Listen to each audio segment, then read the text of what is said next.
coming today. We had a very productive session with the court. I think the court was very prepared, had good questions for all sides, is clearly engaged with the issues, and that, I think, is wonderful. That's what we hoped for. We made our points about the necessity of how to interpret these laws correctly, and once you do interpret the laws correctly, Mike Hubbard did not commit any crimes. So, we will not know how long it will take for the court to make a decision. That's okay.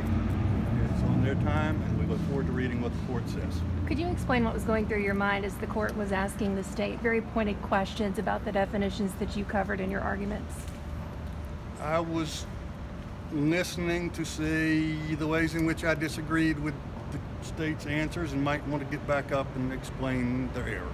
What did you make of the court's questions? I thought the court's questions were wonderful to both sides, that the court really had insight into how this impacts not only Mike Hubbard, but hundreds of thousands of other people. How does your client feel after this argument today? I don't know. How confident are you after today? Oh, I never make predictions about things. I'm confident we have a good court that will do their best.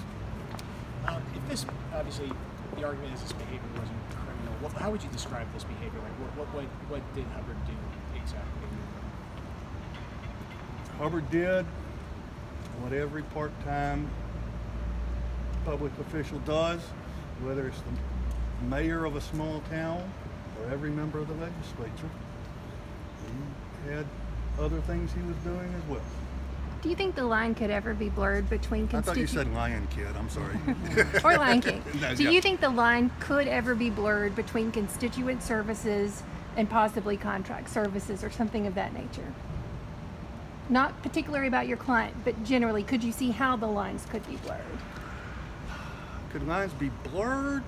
I suppose I could make up a story. Do we put people in prison for blurry lines? No, we don't.